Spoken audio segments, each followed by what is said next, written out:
ఒకప్పటి star heroine ప్రభాస్ని పిచ్చిగా ప్రేమించిందనే వార్తలు ఇప్పుడు అన్ని చోట్ల వైరల్ అవుతున్నాయి. వివరాల్లోకి వెళ్తే ప్రభాస్ ఎప్పుడు పెళ్లి చేసుకుంటాడా అని అతని అభిమానులతో పాటు సినీ ఇండస్ట్రీ వారు ఎంతో ఆసక్తిగా వెయిట్ చేస్తుంటారు. గత కొన్నేళ్లుగా అతని మ్యారేజ్ ఎప్పుడు అనే వార్తలు మీడియాలో చక్కర్లు కొడుతూనే ఉన్నాయి. అయితే కొన్నిసార్లు ప్రభాస్ పెళ్లి చేసుకుంటున్నట్లు కొన్ని ఫోటోలను క్రియేట్ చేస్తూ అతని అభిమానులు వైరల్ చేస్తూ ఉంటారు. ఇక ప్రభాస్ లవ్ గురించి మాట్లాడితే ముందుగా అనుష్కతో అతని లవ్ గురించి చర్చకు దారితీస్తుంది. కానీ కాజల్ అగర్వాల్ మాత్రం ప్రభాస్ని పిచ్చి పిచ్చిగా ప్రేమించడం గమనించాలి.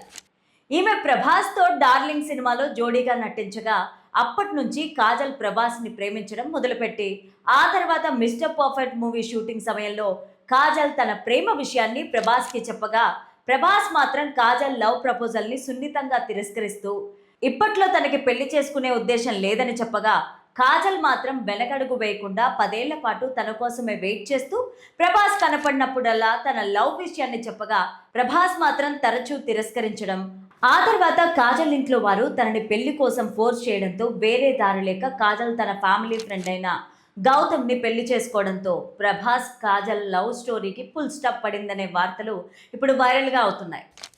అసలు కాజల్ ప్రభాస్ లవ్ స్టోరీలో ఎంతవరకు నిజముంది? తన కొడుకు కోసమే కాజల్ తన సినిమా కెరీర్ని వదిలేస్తుందా? కాజల్ హడావడిగా ఎందుకు పెళ్లి చేసుకుంది? కాజల్ డేట్ చేసిన హీరోలు ఎవరు అనే షాకింగ్ నిజాలు ఈ వీడియోలో నేను చెప్తాను. మీరు మాత్రం ఈ వీడియోని చివరి వరకు చూడండి. ప్లీజ్ లైక్ చేయండి, షేర్ చేయండి, అలాగే బెల్ బటన్ నొక్కి సబ్స్క్రైబ్ చేసుకొని స్కిప్ చేయకుండా ఎండింగ్ వరకు చూడండి. ఓం శ్రీ మహాశక్తి జ్యోతిష్యాలయం కోయ పూజారి దేవరాజు గారు. విద్య, ఉద్యోగం, వ్యాపారం, ప్రేమ, పెళ్లి, సంతానం, ఆరోగ్యం, భార్యాభర్తల మధ్య గొడవలు, కోర్టు సమస్యలు, వ్యవసాయం, ధన నష్టం, ఆస్తి తగాదాలు, రియల్ ఎస్టేట్, విదేశీ ప్రయాణము, ఇంకా ఏ ఇతర సమస్యలకైనా తమలపాకుపై అంజనము వేసి చూసి చెప్పబడును. ఇక వివరాల్లోకి వెళ్తే సేల్స్ గర్ల్ గా పనిచేస్తున్న కాజల్ మధ్యలో జూనియర్ ఆర్టిస్ట్ గా కొన్ని హిందీ సినిమాల్లో నటిస్తూ తన ఫ్యామిలీకి ఆర్థికంగా హెల్ప్ చేస్తూ ఉండేది. అయితే ఎప్పుడైతే డైరెక్టర్ తేజ కాజల్ని లక్ష్మీ కళ్యాణం మూవీలో హీరోయిన్గా ఫిక్స్ చేశాడో ఆ మూవీ 2007లో రిలీజ్ అయ్యి ఫ్లాప్ అయినప్పటికీ ఆమెకి ఇండస్ట్రీలో ఏర్పడిన మంచి కాంటాక్ట్స్ ద్వారా కాజల్కి ఛాన్సులు వెతుక్కుంటూ వచ్చాయి.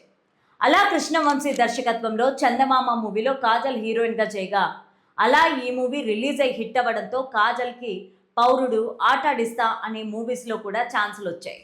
అలా ఆ తర్వాత తెలుగులో ఛాన్సులు రాకపోయేసరికి తన మకాన్ని తమిళ్కి మార్చేసింది. పళని, సరోజ, బొమ్మలాట అనే మూవీస్ చేస్తూ బిజీ అయిపోయింది. ఇక అలా పళని మూవీ షూటింగ్ సమయంలో కాజల్ పేరు ఆ సినిమా హీరో భరత్తో గట్టిగా వినిపించింది. అలా సక్సెస్ఫుల్ హీరోగా ఉన్న భరత్తో కలిసి కాజల్ పార్టీస్ పబ్కి వెళ్తూ తరచూ మీడియా కంటపడ్డంతో వీళ్ళిద్దరూ త్వరలోనే పెళ్లి చేసుకోబోతున్నారని అందరూ అనుకున్నారు.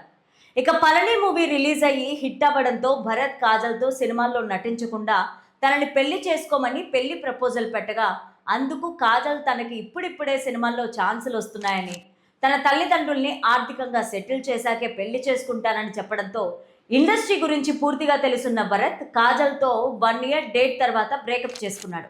అయినా అదంతా పట్టించుకొని కాజల్ తన కెరీర్ వైపు దృష్టి పెట్టింది. ఇక ఈ క్రమంలోనే డైరెక్టర్ రాజమౌళి మగధీర మూవీని ప్లాన్ చేసి స్టార్ హీరోయిన్స్ని అప్రోచ్ అవుతూ ఆ మూవీ కోసం 2 సంవత్సరాల డేట్స్ని అడగ్గా అందుకు ఎవరూ ముందుకు రాలేదు. ఎందుకంటే ఒక హీరోయిన్ సినిమా కెరీర్ 5 సంవత్సరాలు మాత్రమే ఉంటుంది. సో అందులో 2 సంవత్సరాల సమయం ఒకే మూవీకి కేటాయిస్తే తమకి వర్కౌట్ అవ్వదని ఎవరూ ఒప్పుకోలేదు. ఇక ఆ క్రమంలోనే కాజల్ తమిళ ఇండస్ట్రీ నుంచి మళ్ళీ తెలుగులోకి వచ్చి ట్రై చేస్తుండగా ఎవరూ ఈమెకి ఛాన్సులు ఇవ్వకపోవడంతో ఫైనల్గా తను రాజమౌళి ప్రాజెక్ట్కి ఓకే చెప్పి తనకి 2 ఇయర్స్ డేట్ని ఇవ్వడం జరిగింది. అలా ఈ మూవీ తర్వాత కాజల్ ఇండస్ట్రీకి ఫుల్ స్టాప్ పెట్టేసి బాంబే వెళ్ళిపోవాలనుకుంది. ఇక అలా మగధీర మూవీ షూటింగ్ జరిగేటప్పుడే రామ్ చరణ్, కాజల్ మధ్య కెమిస్ట్రీని వర్కౌట్ చేయాలని ఆ డైరెక్టర్ వీళ్ళిద్దరికీ ఎక్కువగా ఫ్రీడమ్ ఇవ్వడం, అలా నిదానంగా వీరిద్దరికీ పెరిగిన మంచి పరిచయం కారణంగా ఆ మూవీలో కెమిస్ట్రీ బాగా వర్కౌట్ అయిందని చెప్పొచ్చు. అలా మగధీర మూవీ 2009లో రిలీజ్ అయ్యి బ్లాక్ బాస్టర్ హిట్ అవ్వడంతో ఆ తర్వాత రామ్ చరణ్ సపోర్ట్తోనే కాజల్కి నాయక్, గోవిందుడు అందరివాళే, ఆర్య 2 అనే మూవీస్లో చేసే ఛాన్స్ వచ్చింది. ఇదిలా ఉంటే ఒకసారి కాజల్, రామ్ చరణ్, అల్లు అర్జున్ ముగ్గురు కలిసి ఆస్ట్రేలియాకి వెకేషన్కి వెళ్ళడం, ఆ పిక్స్ బయటికి రావడంతో ఈ న్యూస్ మీడియాలో హల్చలైంది. అయినా అదంతా పట్టించుకొని కాజల్ తన కెరీర్ని బిల్డ్ చేసుకోవాలంటే స్టార్ హీరోల సపోర్ట్ ఉంటేనే సాధ్యమని తెలుసుకుని వరుస సినిమాలను చేయడం మొదలుపెట్టింది. అలా బృందావనం, మిస్టర్ పర్ఫెక్ట్, వీర, బిజినెస్ మ్యాన్, సార్ వచ్చారు, బాద్షా అని స్టార్ హీరోలతో వరుసగా సినిమాలు చేస్తూ స్టార్ హీరోయిన్గా ఎదిగింది. ఇక ఈ క్రమంలోనే రామ్ చరణ్ తాను ప్రొడ్యూస్ చేసిన ఖైదీ నెంబర్ 150లోను కాజల్ని హీరోయిన్గా ఫిక్స్ చేయగా ఆ మూవీ రిలీజ్ అయి హిట్ అయినా కూడా ఆ తర్వాత కాజల్కి హీరోయిన్గా డిమాండ్ తగ్గి ఐటమ్ డాన్సర్గా అవకాశాలు రావడం మొదలయ్యాయి. ఇక అలా 50కి పైగా సినిమాలు చేసి తన కెరీర్ బిగినింగ్లోనే 15 లక్షల రెమ్యూనరేషన్ తీసుకున్న కాజల్ హిందీ సింగం మూవీ తర్వాత 50 లక్షలు తీసుకుంటూ ₹1 కోటి రెమ్యూనరేషన్ తీసుకునే రేంజ్కు ఎదుగుతున్న సమయంలోనే తనకి హీరోయిన్గా మార్కెట్ తగ్గిపోవడంతో అప్పటి వరకు సంపాదించిన డబ్బుతో ముంబైలో తన తల్లిదండ్రులకి ఒక ఇల్లు కట్టించింది. ఇక అలా హౌస్ ఇంటీరియర్ డిజైనింగ్ కోసం గౌతమ్ కిచ్చులు అనే ఇంటీరియర్ డిజైన్ని అప్రోచ్ అయ్యి ఆ సమయంలో వారిద్దరికి మంచి పరిచయం పెరిగి ఆ పరిచయం కాస్త నిదానంగా సాన్నిహిత్యంగా మారి వీరిద్దరూ ప్రేమలో పడ్డారు. ఇక అలా గౌతమ్కి ఇండస్ట్రీ పైన అవగాహన లేకపోవడంతో కాజల్ 5 సంవత్సరాలు డేట్ తర్వాత అతన్ని పెళ్లి చేసుకుని లైఫ్లో సెటిల్ అవ్వాలనుకుంది.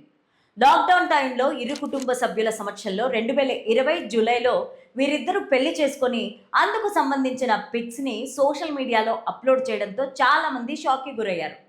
ఇక ఈ కారణంతోనే రామ్ చరణ్ కాజల్ని ఆచార్య మూవీ నుంచి తొలగించి ఆమెతో షూట్ చేసిన పోర్షన్ని కూడా తీసేశారనే వార్తలు అన్ని చోట్ల హల్చలయ్యాయి. ఇక అందుకు తోడు RRR మూవీ ఆస్కార్ని దక్కించుకున్నప్పుడు ఇండస్ట్రీలోని ప్రతి ఒక్కరూ రామ్ చరణ్ మరియు ఎన్టీఆర్కి విషెస్ చెప్తే కాజల్ మాత్రం తన సోషల్ మీడియా ఖాతాలో ఎన్టీఆర్ ఫోటోని మాత్రమే పోస్ట్ చేస్తూ రామ్ చరణ్ పైన ఉన్న కోపాన్ని చూపించడంతో అసలు వీరిద్దరి మధ్య ఏం జరిగిందనే ప్రశ్నలు తలెత్తాయి.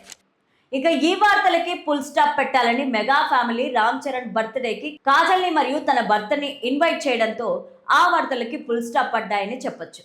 ఇదిలా ఉంటే కాజల్ 2022లో ఏప్రిల్ 9న ఒక బాబుకి జన్మనివ్వగా ఒకవైపు ఫ్యామిలీని మెయింటైన్ చేస్తూ మరోవైపు మూవీస్లో సెకండ్ హీరోయిన్గా సపోర్టింగ్ ఆర్టిస్ట్గా చేస్తూ బిజీ అయింది. కానీ తాజా ఇంటర్వ్యూలో పాల్గొన్న కాజల్ తను ప్రభాస్ని 10 ఏళ్లుగా ప్రేమించి తన కోసం వెయిట్ చేసిందని, కానీ తను తన ప్రేమని యాక్సెప్ట్ చేయలేదని, దీంతో తన ప్రభాస్తో విడిపోయి పెళ్లి చేసుకున్నానని చెప్పడంతో ఈ న్యూస్ ఇప్పుడు వైరల్ అవుతోంది. అంతేకాకుండా ఇప్పుడు తను ఏ ప్రాజెక్ట్కి ఓకే చేయాలన్నా మొదట తన కొడుకుని దృష్టిలో పెట్టుకునే ఆలోచిస్తుందని, వాడు కాస్త పెద్దయ్యాక థియేటర్లో తన సినిమాలను చూసి మమ్మీ చేసిన సినిమా చాలా గొప్ప సినిమా అని సమాజంతో ఎంతో గర్వంగా చెప్పుకునేలా తన పాత్రలు ఉండాలని, దీనికి కారణంగానే ఇప్పటి వరకు 20కి పైగా ప్రాజెక్టులని రిజెక్ట్ చేశారని కాజల్ చెప్పడంతో ఈమె మాటలు ఇప్పుడు వైరల్ అవుతున్నాయి. కాజల్ నిర్ణయాలపైన మీరేమనుకుంటున్నారో మీ అభిప్రాయాన్ని కామెంట్ సెక్షన్లో తప్పకుండా తెలియచేయండి. Thank you for watching. ఉంటాను మరి. All is well.